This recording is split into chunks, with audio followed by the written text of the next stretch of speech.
नमस्कार, मैं हूं स्नेहलता। आप देख रहे हैं हमारी खास पेशकश मुद्दे की बात, जहां सबसे पहले आपको बताते हैं 2024 की तैयारी, बर्क की सियासी बमबारी। दरअसल विवादित बयानों के लिए मशहूर शफीकुर रहमान बर्क ने एक बार फिर विवादित बयान दे दिया है और वो फिर से चर्चा में है।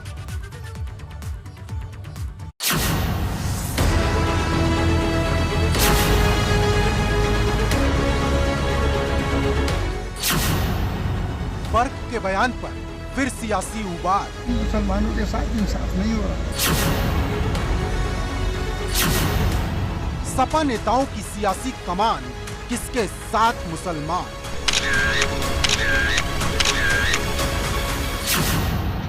विवादित बयानों के लिए मशहूर सपा सांसद शफीकुर रहमान बर्क एक बार फिर चर्चाओं में हैं।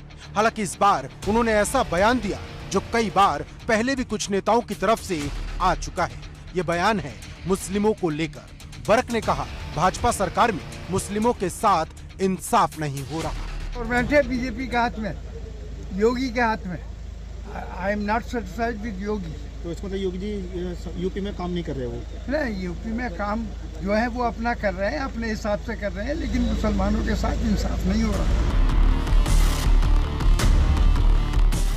सीएम योगी का नाम लेकर और मुसलमानों के साथ नाइंसाफी की बात कहते हुए बर्क ने एक बार फिर बड़ा बवाल खड़ा कर दिया है, क्योंकि भाजपा 2014 से ही सबका साथ सबका विकास की बात करती रही है और 2019 के बाद से इस लाइन में सबका विश्वास भी जोड़ा गया। मतलब भाजपा ये मानकर चल रही कि मुसलमान भी बड़ी संख्या में उसे वोट करते हैं। सबका साथ सबका विकास, सबका विश्वास और सबका प्रयास का जो ये मूल मंत्र है, राष्ट्रवाद, विकास और सुशासन के लिए अपना समर्थन देंगे। सिर्फ बर्क ही नहीं, सपा का हर मुस्लिम नेता यही सोच रखता है। बर्क और बाकियों में फर्क बस इतना है कि वो लगातार ऐसे बयानों से तूफान खड़ा करते हैं। अब्दुल्ला आजम ने भी ऐसा बयान दिया जो बर्क के बयान से मेल खाता है। अभी वक्त है चीज़ों का, जो है चीज़ें आपके सामने हैं। अभी तो सरकार ने ठीक से काम शुरू भी नहीं किया है। जैसे हालात चल रहे थे वही आगे भी चल रहे हैं, वही चल रहे हैं, तो बदलाव थोड़ी हुआ है। योगी सरकार को दोबारा सत्ता में आए 1 महीना भी पूरा नहीं हुआ और इस 1 महीने में ही सरकार ने कई ऐसे काम कर दिए जो देश भर में चर्चित हो गए। उसमें एक काम है माफियाओं और अपराधियों पर बुलडोजर चलाने का।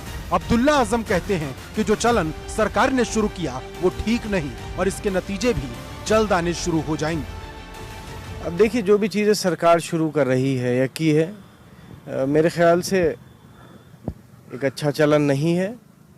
अदालतों को संज्ञान लेना चाहिए और अगर नहीं ले रहा है कोई संज्ञान या इसके अच्छे या बुरे नतीजे, फैसले सामने आएंगे आने वाले कल। एक नई परंपरा शुरू हो जाएगी।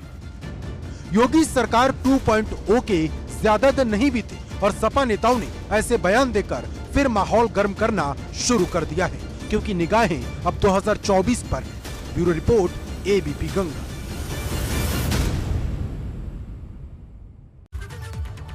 अब आपको दिखाते हैं कैसे बरेली के भोजीपुरा से सपा विधायक शहजील इस्लाम बुलडोजर के टारगेट पे आ गए हैं। दरअसल ये वही विधायक हैं जिन्होंने कुछ दिनों पहले सीएम योगी के खिलाफ आपत्तिजनक भाषा का इस्तेमाल किया था। इसके बाद या शहजील इस्लाम के पेट्रोल पंप की आप बात कर ले, वहां बुलडोजर चला। अब खतरे में विधायक साहब की कई और संपत्तियां भी आई गई हैं, ऐसा बताया जा रहा है। ऐसा क्यों, जानने के लिए ये रिपोर्ट देखिए।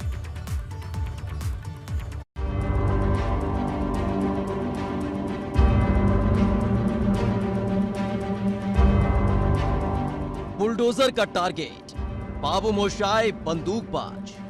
मुंह से भी अगर आवाज निकलेगी तो हमारी भी बंदूकों में से आधी सुई धुआं नहीं निकलेगा, गोली निकलेगी, बताना चाहता हूं। योगी के खिलाफ उगला जहर, अब टूटेगा बुलडोजर का कहर।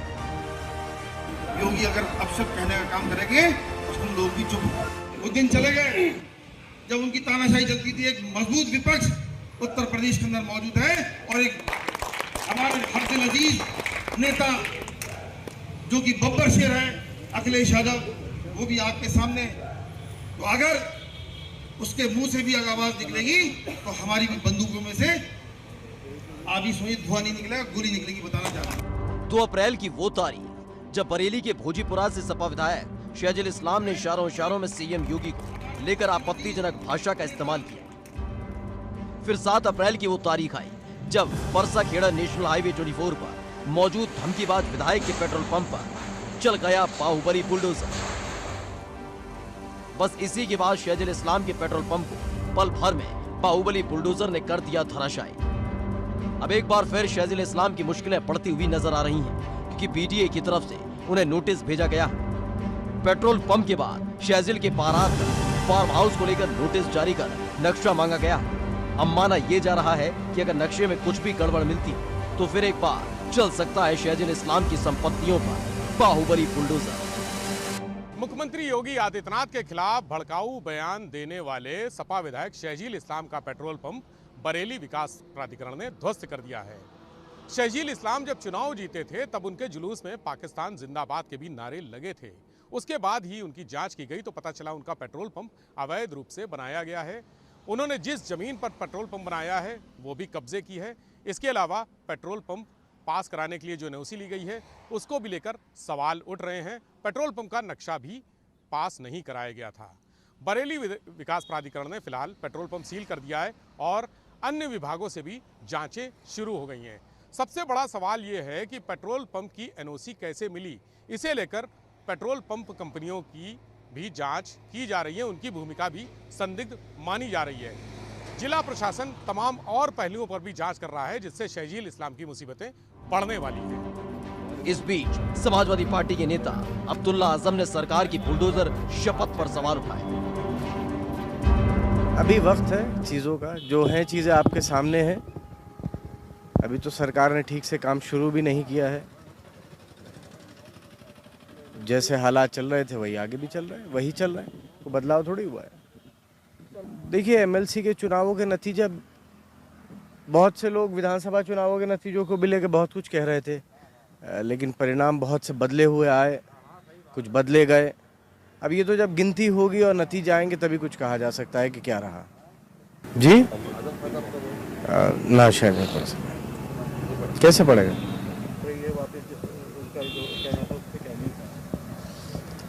अब देखिए जो भी चीज़ें सरकार शुरू कर रही है या की है, मेरे ख्याल से एक अच्छा चलन नहीं है। अदालतों को संज्ञान लेना चाहिए, और अगर नहीं ले रहा है कोई संज्ञान या इसके अच्छे या बुरे नतीजे फैसले सामने आएंगे आने वाले कल। एक नई परंपरा शुरू हो जाएगी। दूसरी तरफ सीएम योगी ने अधिकारियों को सख्त निर्देश दिए हैं। बुलडोजर किसी गरीब की झोपड़ी पर नहीं चलेगा, बुलडोजर सिर्फ अवैध संपत्ति पर ही चलेगा। हालांकि इस बीच उत्तर प्रदेश में चल रहे बुलडोजर की धमक अब पहाड़ पर भी सुनाई देने लगी है। यह हरिद्वार की अवैध कॉलोनियों पर कार्रवाई का बुलडोजर चल रहा है, जबकि किच्छा में भी प्रशासन का बुलडोजर चला है। Bureau report ABP Ganga. चाचा का 11वां संदेश, हम तो चले अखिलेश। दरअसल ना अखिलेश से चाचा शिवपाल की दूरी अब छिपी है और संकेत ही संकेत में बीजेपी से नजदीकी छिपी है। इसी बीच विधान परिषद चुनाव में चाचा ने दांव भी दिखा दिया। मैंने वोट डाल दिया है, इस पे अभी मुझे कुछ नहीं कहना है, उचित समय आने वाला है।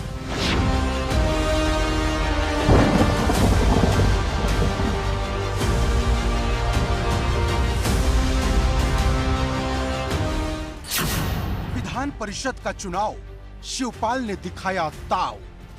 नेताजी भी आए हुए, उनसे मिलने जाए। आप मिल लो जाकर। भाजपा के साथ जाने के लिए शुभ मुहूर्त का इंतजार। तो बहुत जल्दी, मैंने कहा बहुत जल्दी उचित समय आने वाला है, उसका इंतजार करो। शिवपाल यादव अब लौटकर न तो अखिलेश के पास जाने वाले हैं और न ही अपने बड़े भाई मुलायम के पास।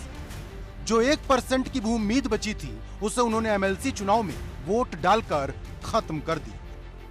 विधान परिषद के चुनाव में शिवपाल ने किसे वोट किया ये तो उन्होंने नहीं बताया, लेकिन किसे वोट दिया होगा ये अपनी बातों से इशारों में साफ कर दिया। बस हम जानते हैं मैंने वोट किया है। हाँ। जीत होना निश्चित है। एसपी कितने जीत रही, बीजेपी कितना जीत रही? अब रिजल्ट आएगा तब देख लेना। शिवपाल यादव जब जब कैमरे पर आए तब उनकी बातों में अखिलेश को लेकर नाराजगी दिखी।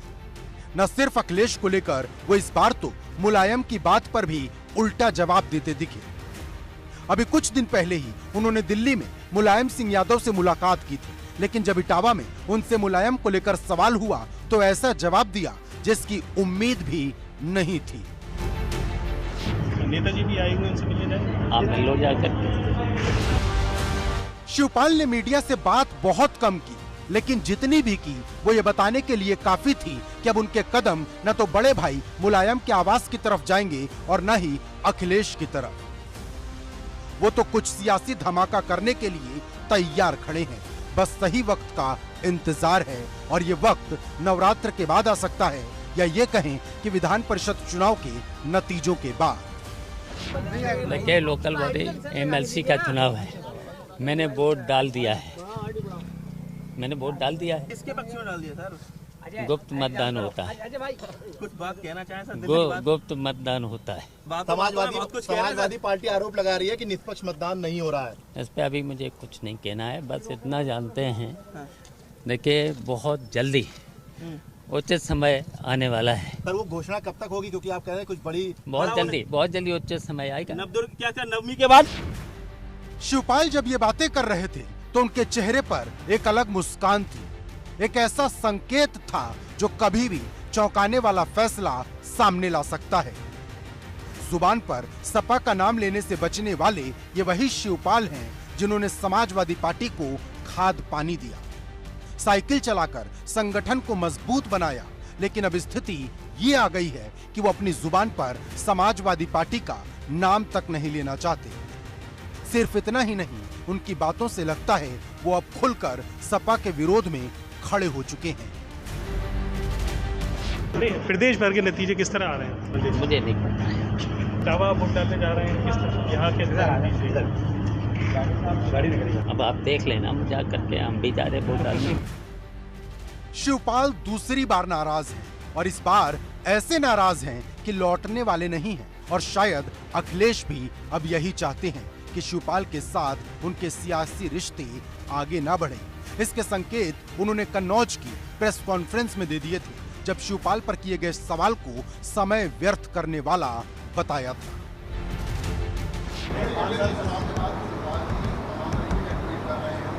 उन बातों के लिए आपको समय नहीं व्यर्थ करना चाहिए। उन बातों के लिए आपको समय नहीं व्यर्थ करना चाहिए। सवाल सिर्फ अखिलेश और शिवपाल का नहीं, सवाल पूरे मुलायम परिवार का है, जो फिर से दो धड़ों में बंटने वाला है। एक धड़ा जो अखिलेश के साथ मजबूती से खड़ा है और दूसरा धड़ा धीरे धीरे भाजपा की तरफ कदम बढ़ा रहा। इसमें अपर्णा यादव भी हैं, हरिओम यादव भी, और शायद अगला नंबर शिवपाल का है, जिसके नाम पर मुलायम परिवार के सदस्य बोलना तक नहीं चाहते। सर कुछ बड़ा करने वाले हैं, बड़ा करने की बोल रहे हैं सर शिवपाल जी, आपके चाचा जी। तो आप समझ सकते हैं कि तेज प्रताप यादव हैं, पूर्व सांसद, और वो लगातार अवॉइड कर रहे हैं सवालों को।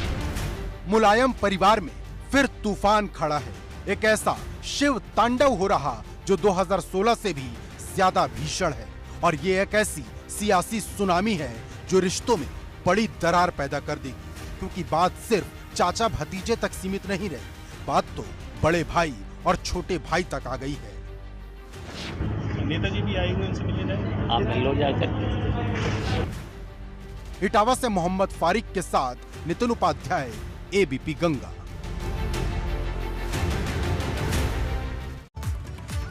अखिलेश यादव और शिवपाल यादव का एक ही सियासी राह पर चलना मुश्किल सा लग रहा है। विधान परिषद चुनाव के मतदान के बाद शिवपाल यादव के एक ट्वीट ने राजनीतिक माहौल को गरमा दिया है। अटकलें सातवें आसमान पर पहुंच गई हैं और शिवपाल ने एक पोस्टर ट्वीट किया है जिस पर लिखा है तैयार हम।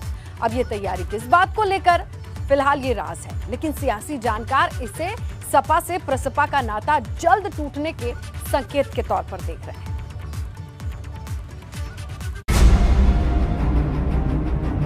नेताजी भी आए हुए उनसे मिलने जाए, आप मिल लो जाकर। शिवपाल यादव ने ट्विटर के अपने प्रोफाइल पेज पर 3 शब्दों वाला पोस्टर क्या लगाया। ये साफ हो गया कि अब प्रगतिशील समाजवादी पार्टी के रथ का पहिया किसी और दिशा में गतिशील होने वाला है। इशारा तो तभी मिलने लगा था जब सैफई में मौजूद शिवपाल मुलायम सिंह से मुलाकात के सवाल पर झुंझला उठे थे। संवाददाताओं से यहां तक कह दिया था कि आप ही जाकर मिल लो। नेताजी भी आए हुए, उनसे मिलने जाए, आप मिल लो जाकर। और शाम होते होते शिवपाल ने नई तैयारी का ये पोस्टर वाला इशारा दे डाला। राजनीति शास्त्र की भाषा शब्दों की नहीं, संकेतों की होती है और शिवपाल के तेवर से लेकर उनके पोस्टर के शब्द के तमाम इशारे एक ही संदेश दे रहे हैं कि वो आज जिस सियासी राह के हम सफर हैं उस पर चलकर अब उन्हें मंजिल तक पहुंचने का भरोसा नहीं रहा। महीने भर पहले शिवपाल यादव भतीजे अखिलेश यादव और चचेरे भाई राम गोपाल यादव के साथ एक ही सोफे पर बैठे दिखे थे। मौका सैफई में होली मिलन का था। ये तस्वीर परिवार में ऑल इज वेल जैसी थी, लेकिन अब वही सैफई है जहां एक दिन एक वक्त में पूरा परिवार मौजूद रहा पर मिलने तक की सूरत नहीं बनी। इस पोस्टर के ट्विटर रिलीज के बाद अब अटकलों की चिड़िया आसमान में सबसे ऊंचाई पर है। अखिलेश की बुलाई बैठक से दूरी बनाने, विधानसभा की सदस्यता की अकेले शपथ लेने, सीएम योगी से घर जाकर मिलने और पीएम मोदी, सीएम योगी समेत भाजपा के दूसरे नेताओं को ट्विटर पर फॉलो करने के बाद ये तो करीब करीब साफ हो ही चुका था कि शिवपाल यादव का सियासी सस्पेंस खत्म होने में अब ज्यादा देर नहीं। अब ये पोस्टर उसके क्लाइमेक्स जैसा है। एबीपी गंगा के लिए ब्यूरो रिपोर्ट। तो इस बार रामलला का जन्मोत्सव रविवार को पड़ा है। अमूमन रविवार के दिन भगवान राम को गुलाबी रंग की पोशाक पहनाई जाती है, लेकिन जन्मोत्सव को ध्यान में रखते हुए इस बार पीले रंग की पोशाक रामलला के लिए बनाई जा रही है।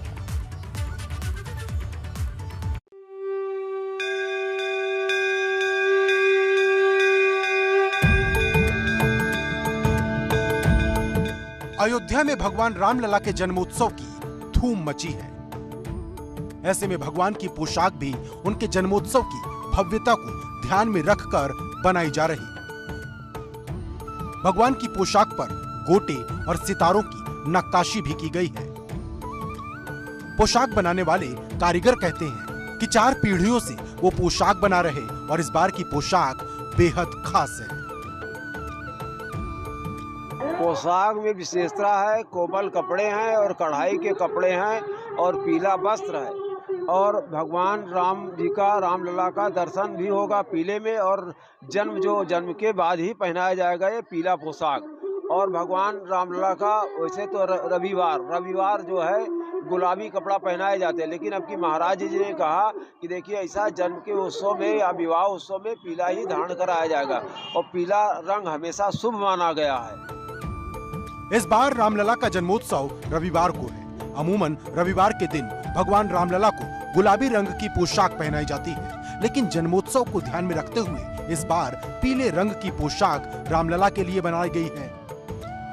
रामलला जन्मोत्सव के बाद पीले रंग की पोशाक में ही श्रद्धालुओं को दर्शन देंगे। रामलला को सुबह इत्र और दूध से अभिषेक के बाद पीतांबर रंग की पोशाक पहनाई जाएगी।